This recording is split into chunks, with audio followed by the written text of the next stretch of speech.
अस्सलाम वालेकुम। जैसे कि लास्ट वीडियो में हमने कहा था कि हमारा नेक्स्ट टॉपिक होगा एक्सप्लेनेशन एंड इम्पोर्टेंस। तो इस टॉपिक के अंदर, इस पैराग्राफ के अंदर जो आपको बताया गया है, या मैं आपको थोड़ा सा ट्रांसलेट कर देता हूँ कि ये करारदाद अल्लाह की हाकमियत को सियासी तौर के तौर पे पेश करती है। मगरबी जमहूरियत का तस्वुर ये था कि हाकमियत अवाम में होती है, मतलब कि ताकत जो असल अवाम की होती है। लेकिन इस करारदाद ने इखलाक हाकमियत का नजरिया मुतारिफ करवाया। इसमें वजाहत की गई कि अवाम अल्लाह के दिए गए इख्तियार इस्तेमाल करेंगे और उन इख्तियार का इस्तेमाल एक मुकद्दस मानत होगा। ठीक है।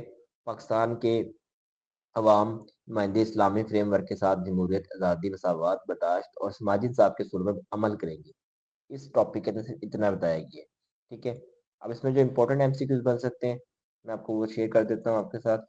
कि पहला आपका जो एमसीक्यूज है वो है, what is distinctive political philosophy declared by the objective resolution. के गैर मुस्लिमों का मुकासिद करारदाद के हवाले से सबसे बड़ा एतराज क्या था। पहला पहला एमसीक्यू जो आपका है, what is the distinctive political philosophy declared by the objective resolution. तो इसका राइट ऑप्शन है सोवेरेनिटी ऑफ गॉड। ठीक है। दूसरा ऑप्शन है आपका, दूसरा एमसीक्यू आपका है, how does the objective resolution differ from western democracy. इसका राइट ऑप्शन है, it declares God as the ultimate sovereign. जैसे कि मैं ट्रांसलेशन बताई थी आपको, उसके अंदर के तमाम हाकमियत अल्लाह ताला की होगी। What does the resolution consider the exercise of powers by the people. Sacred trust होगा इसका राइट ऑप्शन। ठीक है। Sacred trust. Under what ideology does the resolution say Pakistan representative will manage affairs.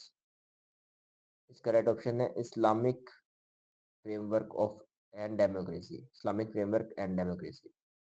What rights are promised to minorities and backward class in the objective resolution?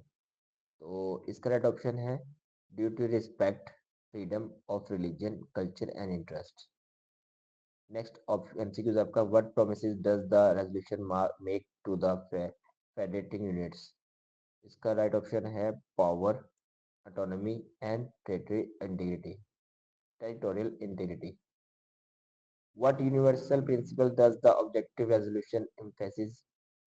तो इसका right option है आपका, freedom, equality, tolerance and social justice. आपके ये इतने ही MCQ इस topic के अंदर जो इम्पोर्टेंट थे, जो आपके व्यू वाले आपको मतलब वर्ड्स को आगे पीछे करके या मतलब थोड़ा सा घुमा फिरा के आपको इस पैराग्राफ में से कोई एक आधा एमसीक्यूज दे सकते हैं। तो ऑलमोस्ट हमने कवर कर लिए इंशाल्लाह। बाकी अगले पार्ट, आपका जो अगला पार्ट है वो है ऑब्जेक्टिव बाय नॉन मुस्लिम्स। ठीक है। कि ऑब्जेक्टिव बाय नॉन मुस्लिम का आपका है गैर मुस्लिमों के एतराज़ात। इस टॉपिक पे इंशाल्लाह मैं अगली वीडियो में आपसे इम्पोर्टेंट एमसीक्यू शेयर करूंगा। तो देखना मत भूलिएगा, लाजमी देखिएगा। चैनल सब्सक्राइब कर लीजिएगा ताकि नेक्स्ट वीडियो अपडेट आपको मिलती रहे।